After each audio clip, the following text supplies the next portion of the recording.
மேடைக்கு வாங்க என்ற சேனலுக்கு உங்களை அன்புடன் வரவேற்கிறோம். கலை திருவிழாவிற்காக தயாராகி கொண்டிருக்கின்ற 3ஆம் வகுப்பிலிருந்து 5ஆம் வகுப்பு படிக்கக்கூடிய மாணவர்களுக்கான பேச்சு உரை இதோ. கனவு காணும் மனம் இருந்தால், முயற்சி செய்யும் குணம் இருந்தால், வெற்றி ஒரு நாள் நிச்சயம் நம்மை தேடி வரும். அனைவருக்கும் என் இனிய வணக்கம்.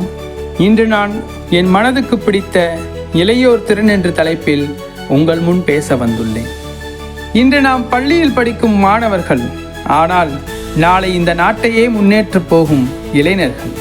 அதனால்தான் சிறு வயதிலிருந்தே நல்ல எண்ணங்களையும் நல்ல பழக்கங்களையும் நல்ல திறமைகளையும் வளர்த்து கொள்ள வேண்டும். திறன் என்பது படிப்பில் அதிக மதிப்பெண் வாங்குவது மட்டுமல்ல. திறன் என்பது படிப்பில் அதிக மதிப்பெண் வாங்குவது மட்டுமல்ல, தெளிவாக பேசுவது ஒரு திறன், உண்மையாக இருப்பது ஒரு திறன், நேரத்தை மதிப்பது ஒரு திறன், பெரியோர் சொல்படி நடப்பது ஒரு திறன், அத்தோடு பிறருக்கு உதவுவதும் ஒரு சிறந்த திறன்தான். ஒரு சிறிய விதை தினமும் தண்ணீர் கிடைத்தால் ஒரு நாள் பெரிய மரமாக வளரும். அதுபோல நாமும் தினமும் ஒரு நல்ல விஷயத்தை கற்றுக்கொண்டால் நாளுக்கு நாள் திறமையானவர்களாக வளர முடியும்.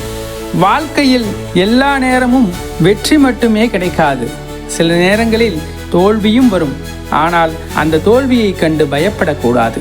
ஏனெனில் ஒவ்வொரு தோல்வியும் நமக்கு இன்னும் சிறப்பாக முயற்சி செய்ய கற்றுத்தருகிறது. நம் நாட்டில் உயர்ந்த இடத்தை அடைந்த பல மனிதர்கள் சாதாரண குடும்பங்களில் பிறந்தவர்கள்தான்.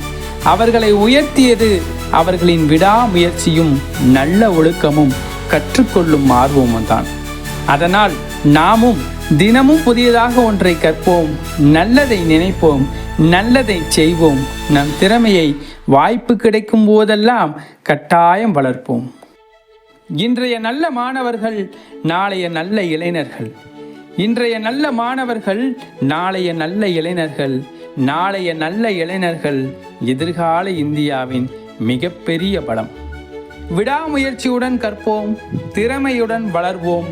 நம் பள்ளிக்கும் நம் பெற்றோருக்கும் நம்மை தாங்கும் நாட்டிற்கும் பெருமை சேர்ப்போம். நன்றி, வணக்கம், ஜெய்ஹிந்த். இந்த வீடியோ பிடிச்சிருந்தா மறக்காமல் லைக் பண்ணுங்கள். நம்ம சேனலை சப்ஸ்கிரைப் பண்ணாமல் இருந்தால் சப்ஸ்கிரைப் பண்ணிவிட்டு இந்த வீடியோவை உங்களுக்கு பிடிச்சவங்களுக்கும் ஷேர் பண்ணுங்கள். நன்றி.